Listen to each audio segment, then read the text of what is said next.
é um prazer, Thaís, você está aqui com a gente.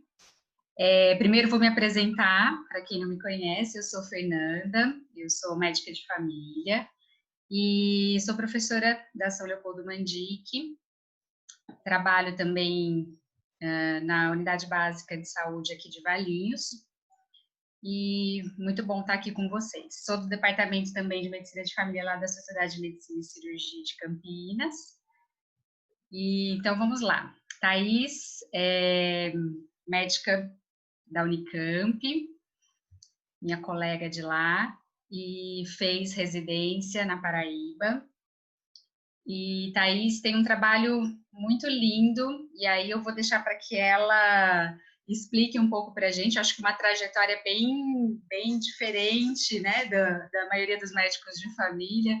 Já passou aí, trabalhou no consultório na rua, está hoje na Unicamp como docente, tem um histórico aí pelo Coletivo de Saúde e Sexualidade em São Paulo.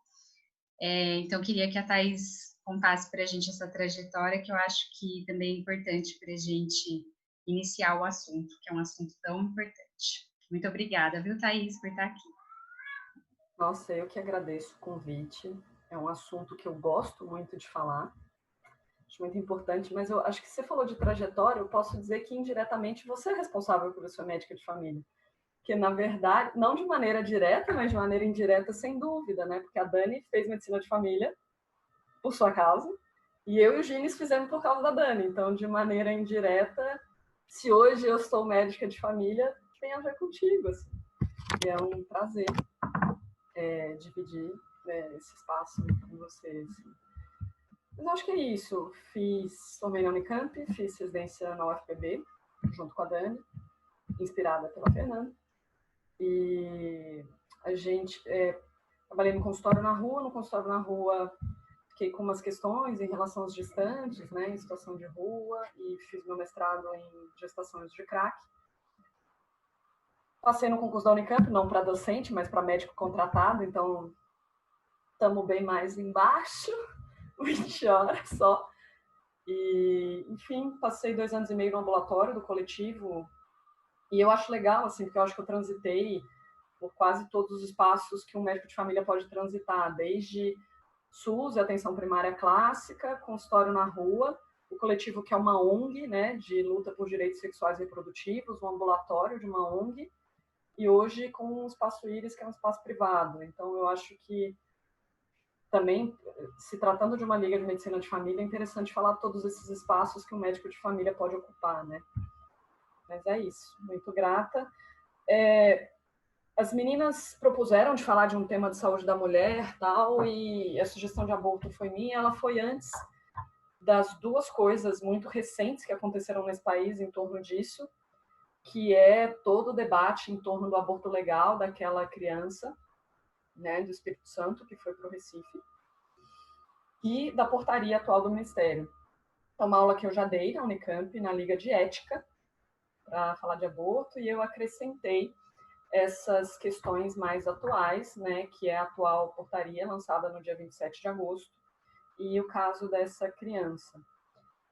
E trouxe muito centrado na discussão brasileira em torno de aborto. Eu acho que a gente tem uma discussão internacional muito rica, né, inclusive latino-americana, sobre aborto, e não está nos slides. Se vocês quiserem discutir, eu conheço bem mais o contexto brasileiro, né, então, mas se vocês quiserem conversar, o que eu souber, a gente pode compartilhar, tá? Então, acho que é mais ou menos isso. Está bem centrado no caso brasileiro mesmo, mas não, sem experiências internacionais, mas o que eu souber, se vocês tiverem curiosidade, estamos aí dispostas a contribuir. Então, uma aula de aborto no Brasil. Então, aí, a primeira coisa é uma declaração de conflito de interesse. E a declaração de conflito de interesse é que eu sou uma mulher radicalmente a favor da legalização do aborto nesse país.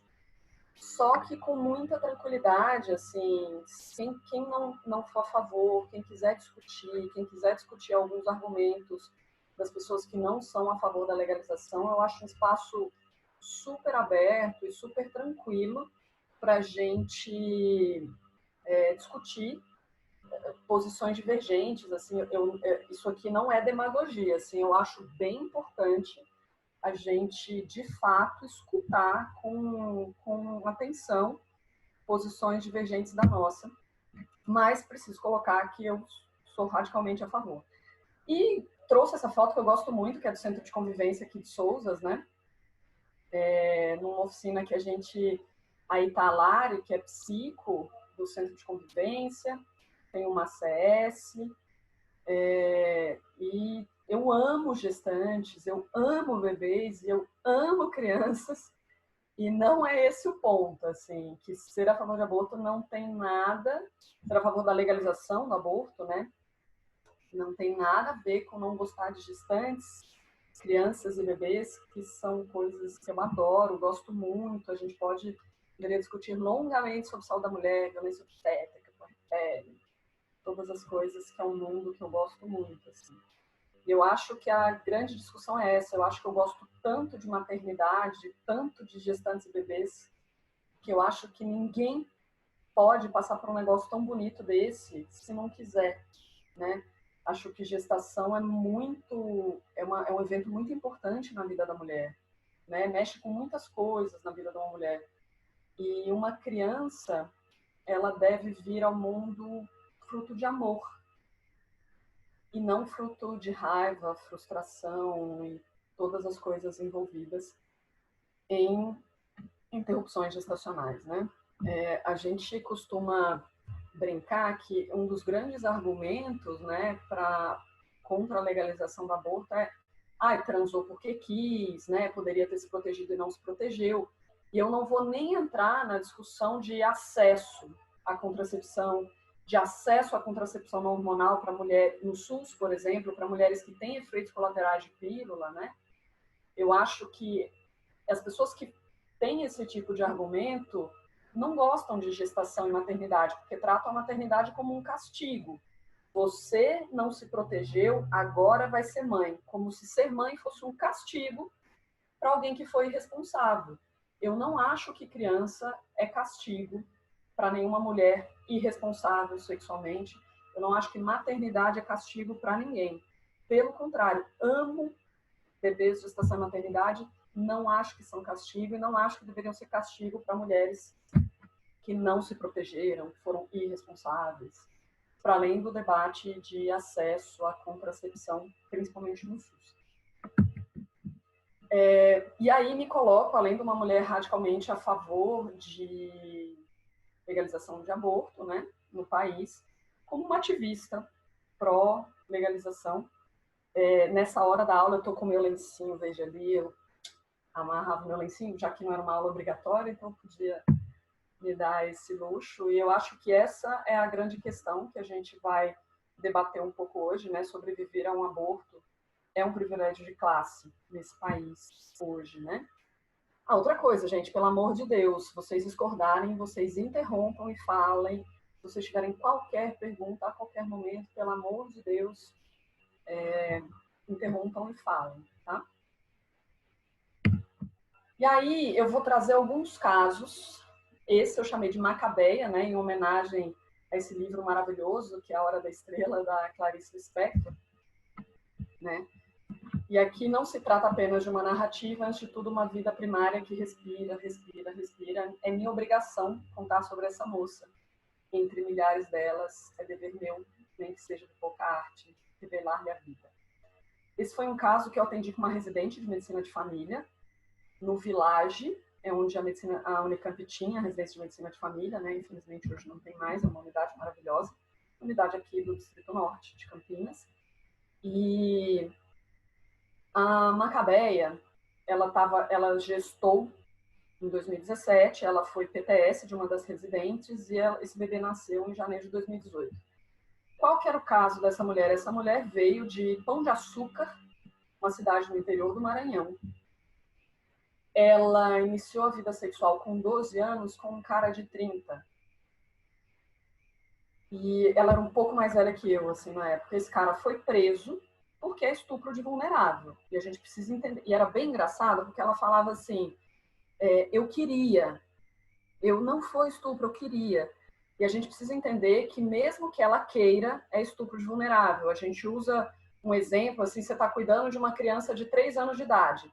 Você está mexendo com uma faca. A criança vira, eu quero a faca, eu quero, eu quero, eu quero. Você vai dar? Não. Por quê? Porque você é o adulto da relação e você sabe que ela não tem condições de mexer com uma faca. Então, não adianta uma criança de 12 anos de idade virar para um adulto de 30, para um homem adulto de 30 e falar que quer transar. Se ele transa, é estupro. Ele é o adulto da relação e precisa ter a responsabilidade de dizer não, né? Então, esse cara foi preso e até 2009, nesse país, estupro era um crime contra a honra. Se você casasse com a vítima, você era liberado, né, da punição. E a família dela, como foi um caso famoso na cidade, a família dela ficou absolutamente desolada, que ela tinha perdido a virgindade, e obrigou o cara a casar com ela. E eles casaram, eles estão juntos até hoje. E ela tinha 8 filhos com esse homem. E a filha mais velha dela tinha acabado de sofrer uma violência sexual, e ela estava num momento que ela se achava a pior mãe do mundo, que ela não conseguia cuidar dos filhos, porque a filha sofreu violência sexual. E aí ela engravida do 9º filho. Eu lembro muito da cara dela, ela virava pra gente, assim, pra mim, pra residente, falava assim, eu não aguento mais. Eu não aguento mais. Eu não aguento mais criança chorando na minha casa. Eu não aguento mais criança dentro de casa. Tem 8 crianças e elas não param o tempo todo. Eu lembro muito da frase dela, do eu não aguento mais, eu não aguento mais, eu não dou conta, eu não vou conseguir fazer isso direito. E aí ela tentou aborto com chá de maconha, um negócio assim, não deu certo. Ela entrou numa depressão super pesada.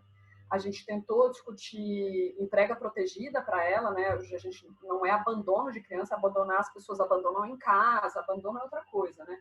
Quando a gente entrega para adoção de maneira voluntária, protegida, com segurança, né? Não larga no lixo, não larga na porta de ninguém, a entrega para adoção é chamada de entrega protegida. A gente conseguiu discutir entrega protegida para ela, e o marido dela não deixou. E a gente não consegue fazer entrega protegida, assim, se um da parentalidade não concorda, né? Precisa dos dois concordarem. E o marido dela, assim, completamente enlouquecido dela ter cogitado a entrega protegida, falava assim, eu que trabalho para sustentar essa casa, onde come 8, come 9, quem põe comida nessa casa sou eu. E essa mulher entrou em depressão pós-parto, fez uma tentativa de suicídio e hoje está com antidepressivo e antipsicótico, até a última vez que eu atendi, né? E aí vou trazer esse caso 2, que eu vou chamar de Silvia, que foi um caso que eu atendi lá no coletivo, né, nesse ambulatório de direitos sexuais reprodutivos. Atendi em abril de 2018. Ela é do Campo Limpo, de São Paulo. Esse foi um dos casos mais difíceis que eu já atendi na minha vida, assim. Essa mulher tinha 42 anos, ela tinha 3 filhos, ela era dona de casa. Ela tem uma relação extraconjugal, engravida. E o marido era vasectomizado há 7 anos. Aí ela compra um Citotec, provavelmente falso, na Sé, não funciona. Ela já tinha pedido dinheiro emprestado para isso, sem dinheiro nenhum, porque não tinha fonte de renda, porque era dona de casa. Ela compra o segundo, 2 Citotecs, 2 só, porque era a única coisa que ela tinha dinheiro, compra pela segunda vez Citotec falso na Sé. Não funciona. Ela entra em desespero e conta para o marido que está grávida. O marido chama ela de vagabunda na frente dos filhos e bota ela na rua. Ela vai para casa da família, que também chama ela de vagabunda. Ela tenta se jogar da escada, ela quebra um dente da frente. Acho que minha mãe é dentista, assim, quando eu vi essa mulher com o dente da frente quebrado, assim, ó, e foi porque ela tentou se jogar da escada para abortar, eu não sabia nem o que dizer, assim. E aí, como ela tenta se jogar da escada para abortar, quebra um dente da frente, não consegue, ela botou soda cáustica na vagina. Ela botou soda cáustica na própria vagina. Ela quase fez uma fístula vésico-vaginal. Ela foi atendida no hospital público em São Paulo. A médica do plantão que atendeu colocou um tampão para não colabar a vagina. Deu sertralina, diazepam e um retorno para o ambulatório. e mandou essa mulher dormir em casa.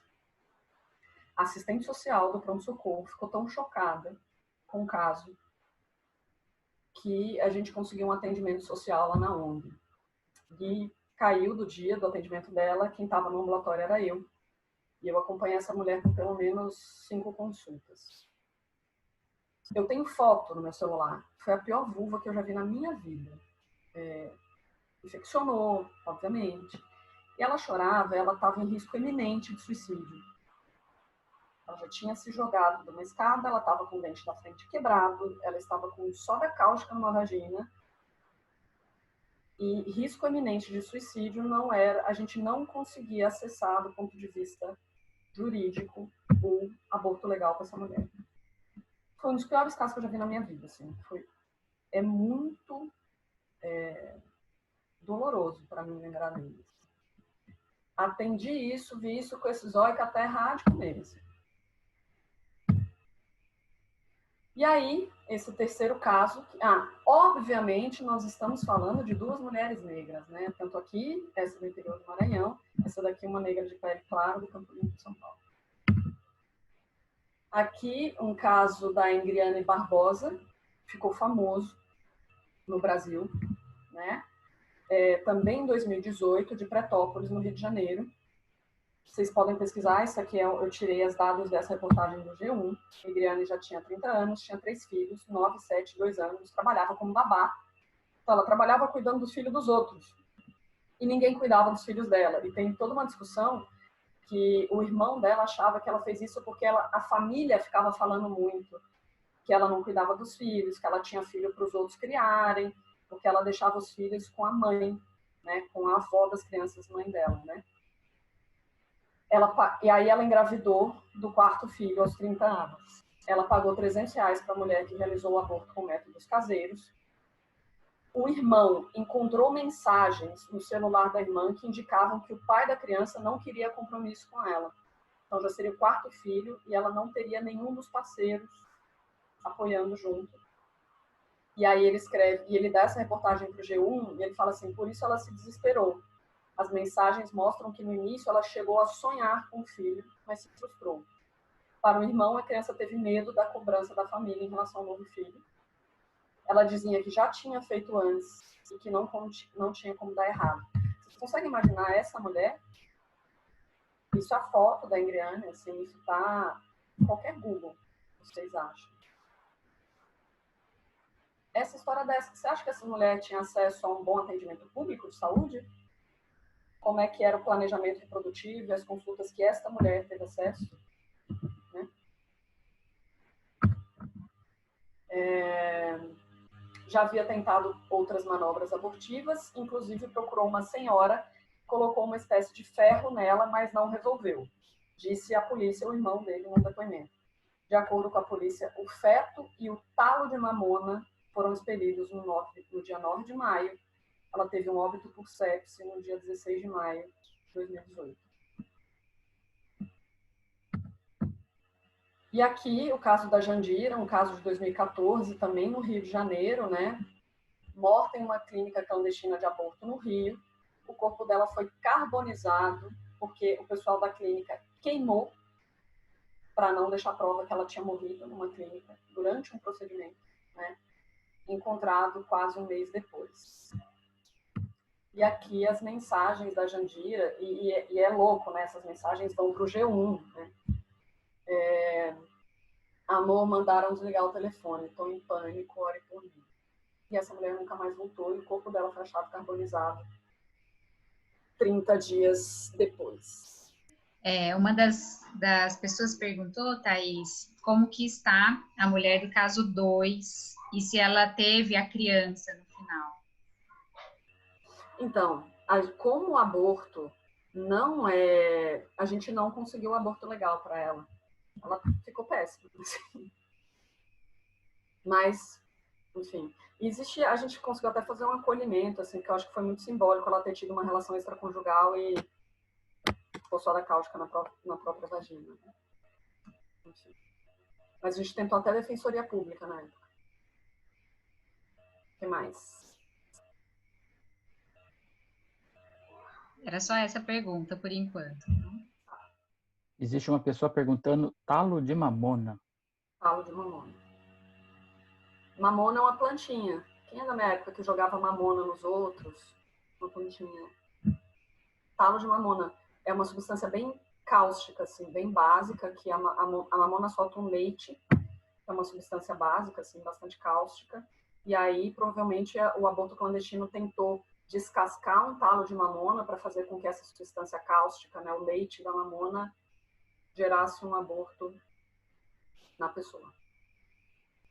Então, a gente está falando de 4 mulheres reais, assim, tranquilamente. E é disso, e é dessas mulheres que a gente está falando quando a gente fala de aborto, né? E aí eu vou voltar com o slide que eu comecei essa aula, que é sobreviver a um aborto neste país é um privilégio de classe. E o que nós estamos discutindo aqui é classe. E aqui nós temos uma revista Veja de setembro de 1997, fiquei pensando que daqui a pouco eu vou mostrar essa Veja, os alunos não vão nem saber o que é a revista Veja mais. Assim, e todas essas mulheres aqui, incluindo Fátima Bernardes, Cássia Kiss, Cissa Guimarães, Elba Ramalho, admitiram publicamente numa revista em 97 que fizeram aborto. E ninguém está igual, nem perto dessas mulheres que a gente acabou de discutir, né? E quando a gente fala que aborto, a discussão sobre legalização do aborto nesse país, a única discussão que a gente tem para fazer é recorte de classe, é disso que a gente está falando, né? Então, essa revista Veja também está no Google, qualquer um acha, né?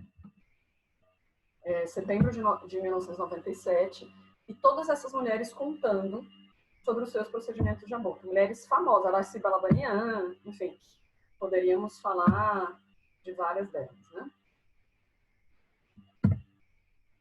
Alguém até aqui quer comentar alguma coisa?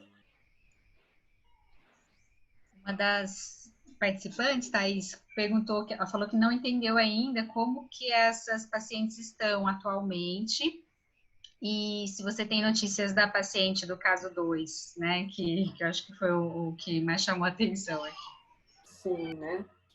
Eu acho que, assim, eu não atendo mais nenhuma delas, né? A residência da medicina de família saiu da Unicamp e eu não estou trabalhando mais no coletivo. Eu posso dizer até onde eu vi, que é o que eu já disse, certo?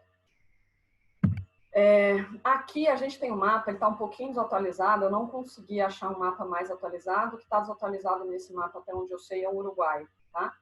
E aqui a gente tem um mapa sobre a legislação de aborto no mundo, tá? E olha que coincidência, aonde o aborto é mais criminalizado, esses países em vermelho, e aonde o aborto é mais legalizado, descriminalizado. Então, países de alto índice de desenvolvimento humano, em geral, tem legislações permissivas em relação ao aborto.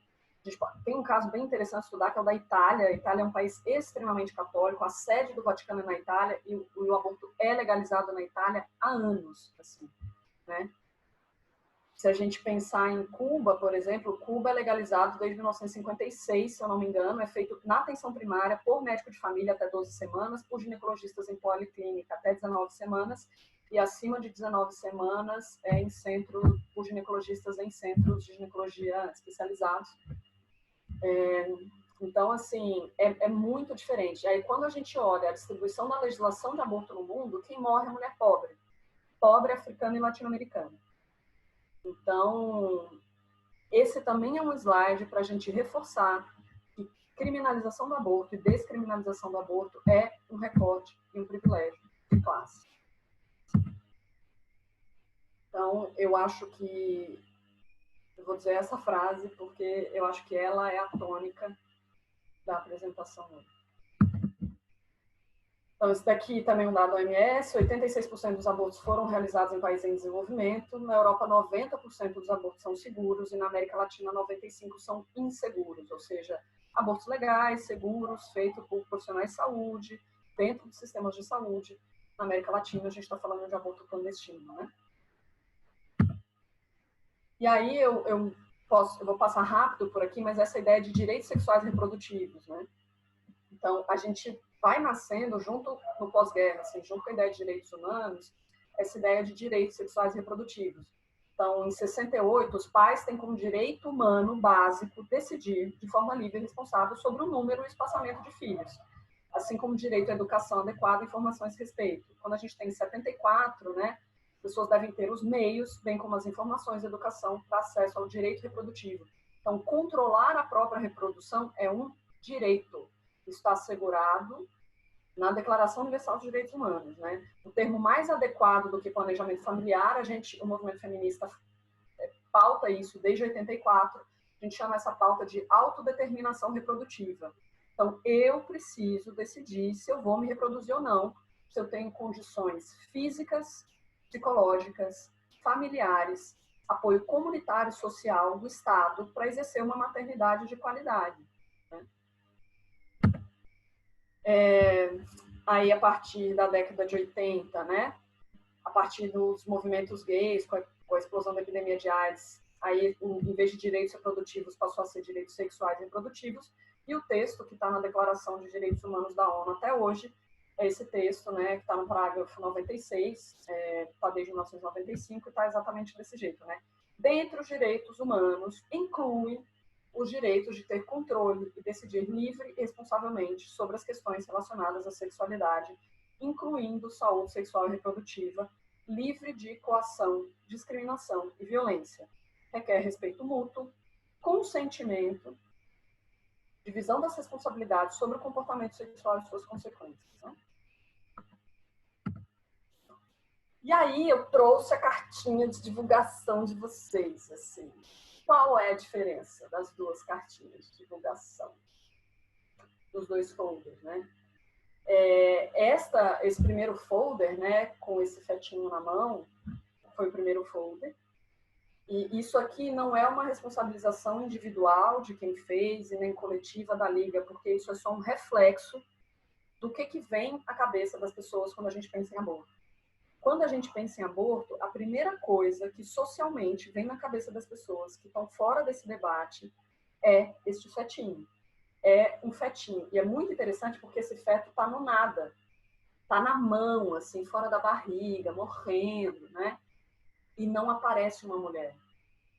E é muito interessante, tem uns artigos muito interessantes sobre a implicação do ultrassom, do quanto o surgimento da tecnologia da ultrassonografia dificultou em vários países a discussão de legalização do aborto, porque quando eu faço um ultrassom, quando eu tenho acesso à tecnologia da ultrassonografia, eu passo a ter uma foto e ver bebês, e aí no ultrassom, por exemplo, eu vejo um bebê lá pairando, né? Eu vejo um bebê sozinho, como se ele tivesse uma existência própria, como se ele fosse um indivíduo, como se ele tivesse uma existência própria, como se aquela condição de vida só não fosse possível.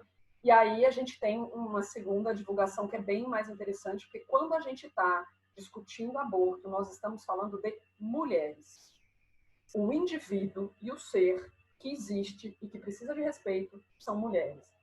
Não existe ainda um indivíduo e um sujeito portador de direitos quando eu estou falando dessa primeira foto. Assim. Não é trivial a gente pensar nisso, a gente produzir um material como esse e divulgar um material como esse, né? E aí eu quis trazer essa frase porque a gente não pode entender que o centro é um feto pairando e que as mulheres são incubadoras de fetos que são o centro do mundo e o centro do debate sobre aborto. Não é sobre isso o debate sobre aborto. Quando eu estou falando sobre a discussão de aborto, ai meu Deus, depois eu vou tentar acelerar porque eu estou perdendo muito tempo aqui. A questão definitivamente não é ser contra ou a favor de aborto, e sim ser contra ou a favor da criminalização, né, de mulheres que fazem aborto, né? E aí é muito interessante porque tem um viés comum nas pesquisas que dizem que a população brasileira é contra o aborto, né? É muito interessante. A Simone Diniz, que é a maior pesquisadora sobre aborto no país, ela fala muito isso. Se eu saio na rua fazendo uma pesquisa de opinião, fala assim, você é contra ou a favor do aborto? Você é contra ou a favor do aborto? A maior parte da população brasileira vai sim dizer que é contra o aborto. A questão, ela falou assim, se a gente mudar a pergunta, se a gente sair na rua perguntando assim, você acha que uma mulher numa situação de desespero, você acha que essas 4 mulheres que eu apresentei aqui hoje, que fizeram tentativas de aborto ou tentativas mal ou bem-sucedidas de aborto, elas devem ser presas em cadeia comum? Essa é a pergunta. E aí a Débora Diniz já fez isso. Quando eu mudo a pergunta e quando eu falo assim, você acha que uma mulher desesperada que faz uma tentativa mal ou bem-sucedida de aborto deve ser presa em cadeia comum? Junto com traficante, assaltante, assassino? A maior parte da população brasileira acha que não.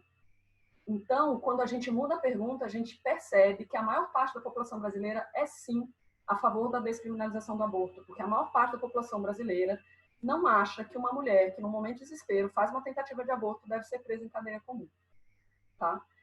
A gente acha, tem alguns estudos que estimam que se a gente de fato prendesse todas as mulheres que já tentaram aborto ou já fizeram aborto nesse país, a gente ia aumentar a população carcerária do Brasil em 5 vezes. Assim. E aí o que a gente coloca é isso, eu posso ser contra os cigarros, eu posso achar que cigarro faz mal, posso achar que cigarro é uma escolha inadequada e ser a favor da liberdade de fumar, ou ser a favor que ninguém deve ser preso por fumar, né? Então, a gente entende que faz necessário criar condições para que o planejamento sexual, reprodutivo, né, especialmente a maternidade, seja exercida num contexto de direitos humanos para que ela seja voluntária, segura, socialmente amparada e prazerosa. A legislação atual, por que eu falo que a legislação atual, a criança é um castigo para a sexualidade feminina? Primeiro, é o que a gente já discutiu, criança como castigo. Segundo, assim, a legislação atual, a gente tem aborto legal no Brasil, né? São das condições que a gente vai discutir daqui a pouco. Agora, um feto que vai para aborto legal, fruto de violência sexual, por exemplo, de estupro, ele não deixa de ser um feto. Então, a nossa legislação brasileira, ela não discute sobre fetos, e ela não discute sobre a vida, ou sobre o início da vida, ou sobre os fetos. A legislação brasileira discute sobre sexualidade feminina. Se eu abrir a perna porque eu quis, eu não posso abortar. Se alguém me obrigou a abrir a perna, eu posso. O ponto de corte da nossa legislação é sexo. Eu não posso querer. Porque se eu quiser, eu não posso. Então, quando a gente está falando de aborto legal, Código Penal Brasileiro, o artigo 128, o texto é exatamente esse, não se pune. Então, não é nem que ele libera, ele isenta de punição, e é uma lei de 1940, tá? Se não há outra maneira de salvar a vida da gestante, aí pensando no caso 2, o que a gente tentou fazer via Defensoria Pública e o que foi proposto para ela foi internação psiquiátrica. Então, em termos de tentativa de suicídio, salvaria-se a vida da gestante com internação psiquiátrica, então não era uma condição para essa mulher ser encaminhada para aborto legal, mesmo com uma soda cáustica na vagina, né? Ou, então, também se isenta se a gravidez resulta de estupro e o aborto é precedido do consentimento da gestante, o sendo incapaz do seu responsável legal. Em 2018, né, o STF incorporou o feto com anencefalia nessa legislação, mas é uma incorporação do STF, não é do Código Penal, e a gente tem jurisprudência hoje para malformações incompatíveis com a vida. Então, algumas malformações incompatíveis com vida extrauterina já conseguem fazer interrupção legal, mas ainda não está formalmente incorporado, só a anencefalia está, apesar de que algumas mulheres conseguem, e a lei é só risco de vida materno sem outra alternativa ou gravidez resultante de estupro. Apesar da lei brasileira possibilitar a interrupção voluntária de gestação desde a década de 40, foi só em 89 o primeiro serviço de aborto legal no país, na Prefeitura de São Paulo, que foi o Hospital de Jabaquara, né? Naquele momento, a mulher deveria apresentar boletim de ocorrência e laudo DNL. A gente teve algumas modificações em 99, 2005 e 2011, e desde 2011 o único documento necessário para a interrupção da gravidez era um consentimento por escrito da mulher no prontuário. Então, desde 2011 não se precisava de BO nesse país.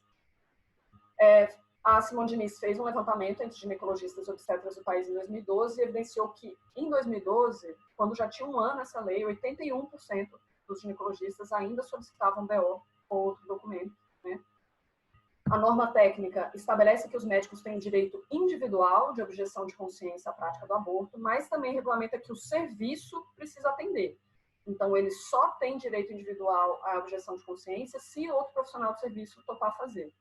E a gente precisa entender que o direito à objeção de consciência não é só do médico, é do médico, do anestesista, da enfermagem e da circulante de sala.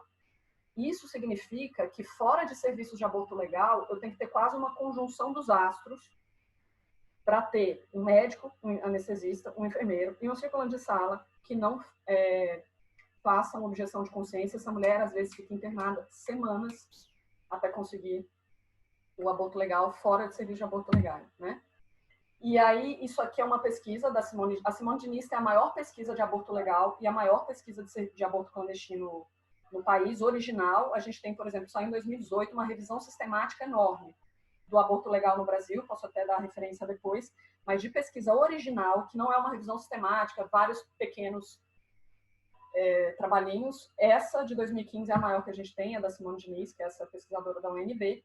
A gente precisa entender que nesse país, em 7 estados, não há nenhum serviço de aborto legal ativo. Um na região sul, um no centro-oeste, 2 no nordeste, 3 no norte. Apenas em 6 estados há mais de um serviço de aborto legal. E só em 4 estados brasileiros existem serviços localizados fora das capitais. Então, para a gente ter ideia do nosso privilégio, já dessa aula na UFPB, por exemplo, assim, eles são um serviço que não tem nada no interior. Então, você tem o interior da Paraíba inteiro sem serviço de aborto legal. A gente está em Campinas, é uma cidade do interior que tem o CAISM, que é um excelente serviço de aborto legal. Isso aqui também é a pesquisa original da Débora Diniz, né? E ela vai falando das características, né, da porcentagem, 15% entre 11 e 14 anos e 22% entre 15 e 19 anos. Então, 35% dos abortos legais nesse país são em pacientes menores de idade, até 18 anos, menores de 18 anos. 35, é mais de um terço dos abortos legais desse país é em paciente menor de idade, né? 94% dos abortos legais feitos no Brasil são de mulheres vítimas de estupro. Então, são os dados da maior pesquisa original que a gente tem, né? Segundo o DataSUS de 2020, são 6 abortos realizados por dia no Brasil de meninas entre 10 e 14 anos. O Anuário Brasileiro de Segurança Pública de 2019 tem um dado de que 4 meninas com idade menor de 13 anos são estupradas por hora nesse país. Isso os que são registrados. A gente não tem dimensão da quantidade de violência sexual que as mulheres sofrem nesse país. Eu vou pular isso aqui por causa do tempo, assim. Isso aqui foi uma foto, né? Isso aqui saiu no El País. Eu acho que a gente pode discutir depois, né? A menina estuprada que sofreu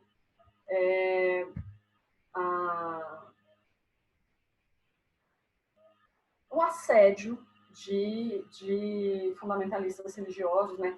E é isso, a menina não conseguiu o aborto legal no Espírito Santo. O Espírito Santo é um dos estados que só tem na capital, não tem serviço de aborto legal fora do estado, e a menina teve que ir para Pernambuco e ainda sofreu esse tipo de violência, assim. E esses eram os bichinhos de pelúcia mesmo que ela levou na viagem. Então, é uma menina de 10 anos de idade, estuprada pelo tio e pelo avô desde os 6. Alguém quer comentar alguma coisa?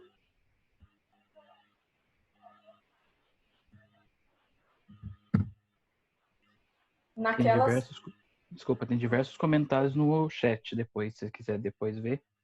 Então só termino aqui e a gente vai vendo.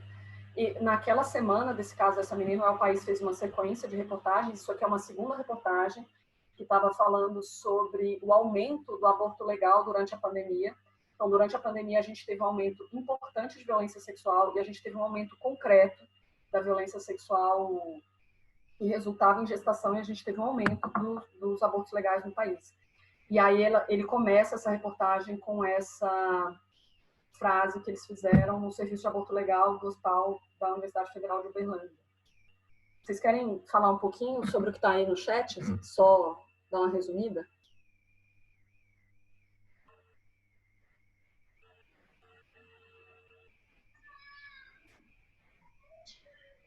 Eu acho até que as pessoas podiam se colocar, porque primeiro estão elogiando muito esse momento, né, da palestra, e colocando, né, que estão chocados aí com algumas informações. E rolou aqui um tempo atrás, o Juliano até comentou, se um homem engravidasse, o aborto seria legalizado? O que vocês acham? Deixa eu ver se tem mais alguma pergunta aqui.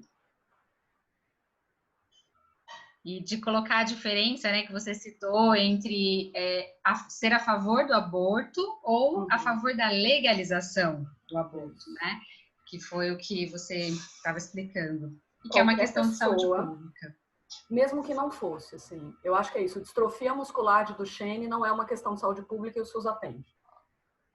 Eu acho que a discussão é qualquer pessoa que acha que uma mulher que no momento de desespero faz uma tentativa de aborto não deve ser presa em cadeia comum, ela é uma pessoa a favor de legalização do aborto, né?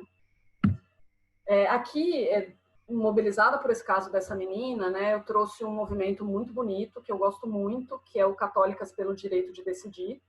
Assim, a gente tem também um movimento de mulheres evangélicas a favor da descriminalização e da legalização.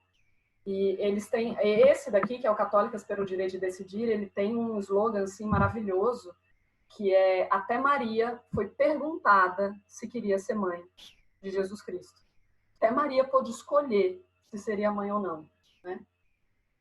Eu acho genial. Assim. E tem Facebook, Instagram, eles têm tudo, eles são ótimos. E aí a gente tem, no dia 27/8, uma norma técnica, e aí a gente precisa entender o que é uma norma técnica, né? O quanto tem vários juristas debatendo o valor legal de uma norma técnica, e aqui está a norma técnica na íntegra, né? E ela coloca que aqui no artigo 4, né? Enfim, de que o médico deveria avisar, como um estupro é um crime, de que o médico teria obrigação de avisar a polícia sobre o estupro. E aqui o artigo 8, né, a equipe médica deverá informar a possibilidade de visualização do feto e do embrião por ultrassonografia. Então, acho que esses dois artigos, eles são os que têm, isso aqui é o que as mulheres seriam obrigadas a assinar. Primeiro, essa questão de obrigar o médico a avisar a polícia, né, do crime, isso fere radicalmente o direito ao sigilo médico e o Código de Ética Médica.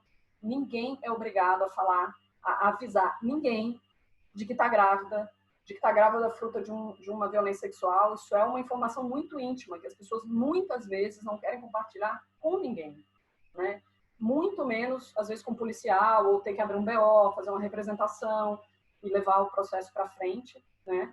E a outra questão é que essa questão de ver o feto antes de abortar é um requinte de crueldade. Assim, esse povo odeia a mulher.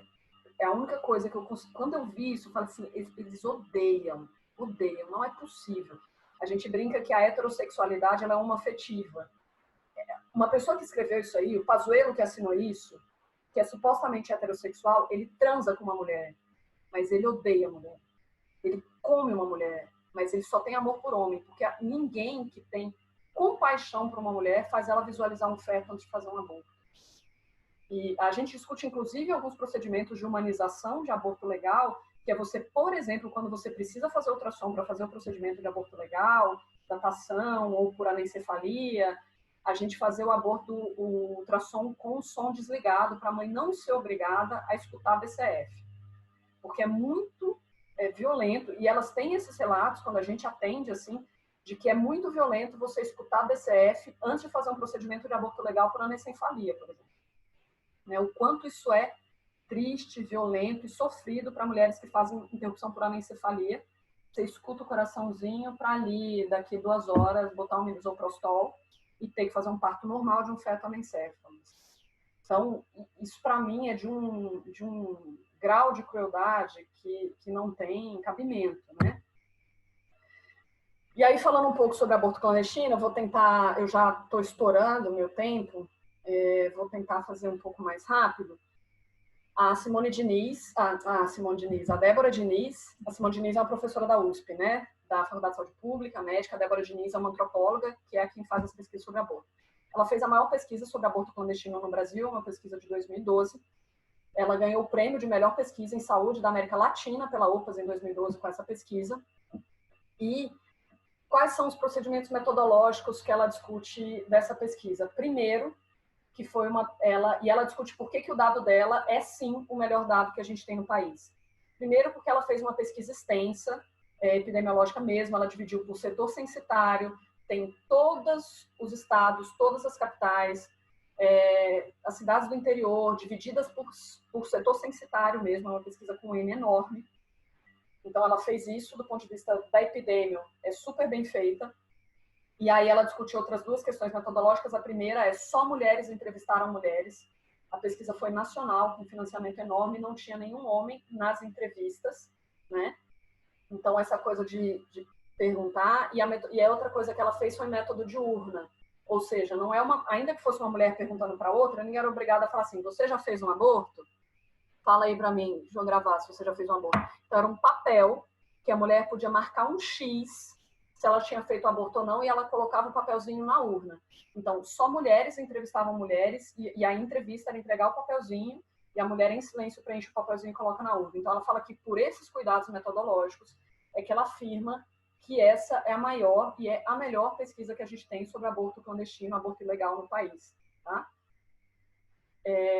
De 2012. E aí, os dados esse, assim, o dado que ela chegou é 1 a cada 5 mulheres até os 40 anos vai ter pelo menos uma tentativa de aborto. Então, 20% das mulheres... Então, a gente precisa entender esse dado até 40, né?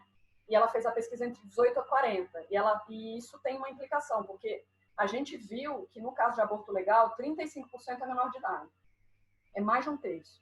E por questões de ética médica, assim, de bioética, de ética em pesquisa, o que ela ressalta da pesquisa é não tem menores de 18 anos, e essas pessoas fazem bastante aborto, e a gente excluiu pacientes analfabetos que não conseguiam marcar lá porque o negócio era de urna. Então, nessa pesquisa, 66% das mulheres que fazem são católicas, 25% são protestantes ou evangélicas, 64% são casadas e 81% têm filhos. Então, elas ou tiveram filhos antes do aborto, ou tiveram filhos depois do aborto. Então, não é mulheres, nossa, não quero ter filhos, não gosto de criança, essas coisas. Tá? Então, esses são os dados da Débora Diniz. Quando a gente está falando de aborto ilegal, a gente precisa entender que o Citotec, o misoprostol, ele é um medicamento para úlcera, assim como o eprazol, assim como o pantoprazol. E ele era legalizado no Brasil até 1991. Na verdade, acho que ele parou de ser vendido em 91 impôs a restrição, 94 ele passa a ser formalmente proibido. Então, a gente precisa entender que quando eu nasci, por exemplo, qualquer mulher comprava Citotec na farmácia. Eu sou da década de 80, né? Então é isso, quando eu nasci as mulheres compravam Citotec na farmácia. A gente imagina, assim, quando a gente vai fazer uma discussão de cannabis, né, ou quando a gente vai fazer uma discussão de Citotec, por exemplo, as pessoas acham que aquilo nasceu proibido. Que não é verdade, é extremamente recente, né, a proibição.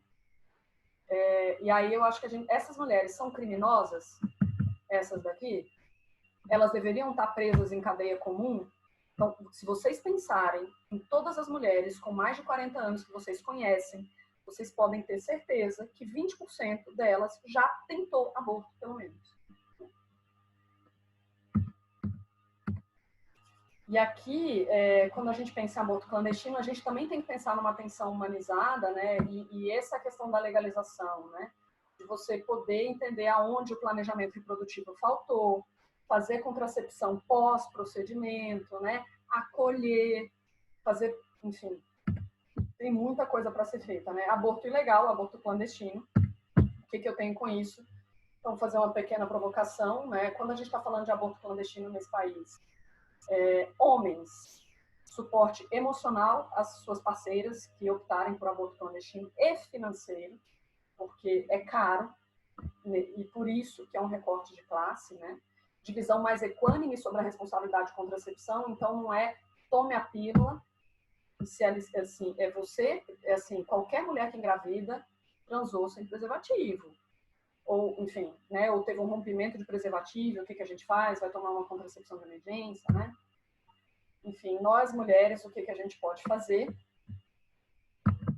Aqui a gente tem, no mundo inteiro, tem uma rede, né, que a gente vai chamar de self-help, que são redes de autoajuda de mulheres que ajudam outras mulheres a fazer aborto clandestino em segurança.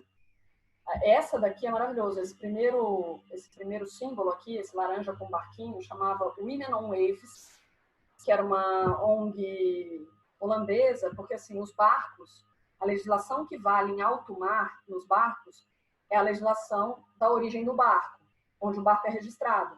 Então, eles registraram um barco na Holanda, onde o aborto é legal, e saíram pela costa fazendo aborto em alto mar dentro do barco. E aí tem um documentário sobre essa ONG, chama Velvet, tá no Vimeo, não tem no YouTube, mas é genial, assim. Então, tem várias ONGs, organizações e coletivos de self-help no mundo inteiro, assim, né? Então, eu preciso entender que aborto legal e ilegal é uma coisa, aborto seguro e inseguro é outra coisa, né? Então, aborto legal ou ilegal é o que a gente estava discutindo sobre o que a gente tem de aborto legal no país. Aborto seguro e inseguro, eu posso ter um aborto legal num hospital ruim, isso ser inseguro, ou eu posso ter um aborto ilegal numa clínica caríssima em São Paulo, isso é um procedimento absolutamente seguro, sem problema nenhum. E aí, o que a gente, como profissional de saúde, precisa fazer é a promoção de aborto seguro. Se ele é legal ou ilegal, não é da minha conta, porque eu não sou policial e eu não sou juiz, tá? Então, a gente precisa fazer atenção humanizada ao aborto. Não importa se ele é legal ou ilegal. Para a gente que é profissional de saúde, o centro deveria ser se ele é seguro ou inseguro. Então, para os profissionais de saúde, a gente tem um manual da OMS. Qualquer pessoa baixa isso no Google sobre como orientar abortos seguros, tá? E aqui, a gente tem uma discussão, quando a gente está falando de aborto clandestino, a gente precisa entender que a orientação para aborto clandestino é misoprostol sublingual. Misoprostol a gente tem de 20, 50, 25, 50, 100, 200 miligramas.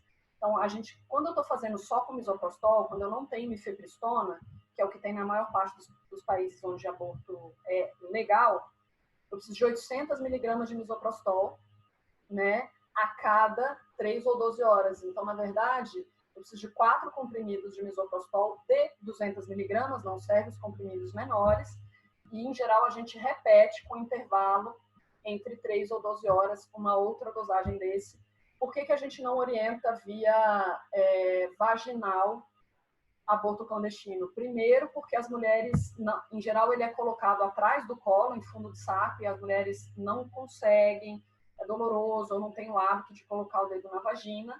E também porque achar o misoprostol na vagina é a única prova que podem ter contra ela se ela tiver uma hemorragia e precisar ir para o hospital. Né? Não se dosa misoprostol no sangue, não tem como achar que foi um aborto clandestino ou comprovar. A única prova que tem contra ela é se acharem misoprostol na vagina, e a gente não orienta nenhuma mulher a produzir prova contra si mesma. Então, a orientação é sempre comprimido sublingual, tá? Para a gente que é profissional de saúde, está fazendo apoio, a gente nunca orienta, apesar de que a gente precisa deixar claro que fazer aborto é crime, ensinar a fazer não é. Então, quando você ensina a fazer um aborto com segurança, não tem ninguém cometendo crime aqui. A gente está num momento político complexo, tá? Então a gente não orienta usar nenhum tipo de redes sociais, né? A gente tem algumas redes sociais mais seguras, que é Signal ou Raizar. E aí, lembrando, assim, a gente fez essa pesquisa lá no coletivo em 2017. No estado de São Paulo, tinham 30 mulheres respondendo processo por aborto. 28 foram denunciadas por profissionais de saúde ao terem alguma intercorrência e procurarem atendimento médico. Na verdade, o profissional que mais denunciou foi enfermagem, não foi profissional médico, mas tinha denúncia médica e denúncia de enfermagem. Né? E aí eu peguei essa reportagem, essa primeira aqui, né? 8 de junho de 2018, mulher denunciada por médico no plantão, processada por aborto, foi interrogada quando sangrava, da BBC. E essa daqui, por exemplo, de 29/12 de 2017, em menos de 2 meses, 2 jovens denunciadas por aborto no mesmo pronto atendimento. Então, assim, isso aqui é violação de código de ética. Isso aqui é gravíssimo. Assim. Em 2017, a Defensoria Pública entrou com processos nos conselhos, no Conselho Federal de Medicina e o Conselho de Enfermagem, para esses profissionais que denunciaram. Assim. Ou seja, para a gente que é profissional de saúde, não seja essa pessoa. Não é sua função. A sua função é só fazer assistência clínica. E aí é isso, nós mulheres temos o direito de decidir sobre os nossos projetos de vida, se nós temos ou não, e é isso, não é uma discussão só de saúde pública, porque várias doenças têm menos impacto de saúde pública e a gente trata igual. É uma discussão de direito, assim, temos o direito humano, assegurado inclusive pela Declaração Universal de Direitos Humanos, de decidir sobre os nossos projetos de vida, se nós temos ou não condições de desempenhar relações de cuidado e se dispomos ou não de uma rede de apoio estatal, familiar e comunitária para desempenhar a maternidade, né? Bom, tem algumas perguntas aqui no chat. Vou ler algumas, tá? Aqui, a primeira. Thaís, sobre a idade gestacional, o peso para que possa ser feito aborto legal são os mesmos parâmetros de corte para diferenciar aborto de OF, 500 gramas e 20 semanas, salvo engano? Como proceder se a gestação é descoberta acima da idade gestacional? Isso é um debate. E esse foi o debate da menina do Espírito Santo, né? O que o Espírito Santo alegou para não fazer foi exatamente isso. E isso era uma coisa que era usada off-label, assim. Não tem escrito isso na lei. A lei é clara, a lei está do jeito que eu coloquei lá. Artigo 128 é isento de punição fazer o aborto, se não há outro jeito de salvar a vida da mulher e se for vítima de violência sexual. Em nenhum momento está escrito isso. Então, se a gente for trabalhar com legislação na radicalidade, não, eu faço a qualquer momento. Mas isso é comumente usado para barrar o direito ao acesso. E foi exatamente esse argumento que foi usado pelo pessoal do Espírito Santo, porque ela estava com 21. Aqui falaram da série, do Sex Education também, que mostra... Maravilhosa. Melhor série. Aí a pessoa também falou, fala sobre a questão de não ser uma decisão frívola, e sim um ato pensado e repensado. Pelo contrário, né? Quando a gente legaliza, as experiências internacionais é que legalizar reduz o aborto justamente porque ela passa por psicólogo antes, passa por assistente social antes. Então, se for uma questão financeira, às vezes o assistente social consegue algum benefício, se for psicólogo. Então, justamente para não ser uma decisão tomada frívola ou sem apoio, que a legalização é importante, que a legalização diminui, porque elas passam por atendimento psicológico e de serviço social antes dos procedimentos legais, sempre. Né? Sim, aqui acredito que seja importante ressaltar cada vez mais a questão do aborto, não só no curso de medicina, mas em todos na área de saúde e até mesmo de uma forma diferente no curso de direito. Na minha opinião, a mulher tem que ter voz do que acha melhor fazer com o seu corpo e tomar decisões. Na minha também. Meu corpo, minhas regras. Para tudo, né? Para sexo, para gestar, para parir. Alguém falando assim de um caso de uma mulher que tinha 4 filhos, estava grávida, descobriu um câncer. Nesse caso, que continuar trazer risco de vida é uma coisa. A gente consegue, se for um risco de vida concreto, que não haja nenhum outro tratamento. É só essa legislação. Se não houver, se ela de fato tiver um risco de vida concreto, sem nenhuma possibilidade de tratamento, é o único que interrompe.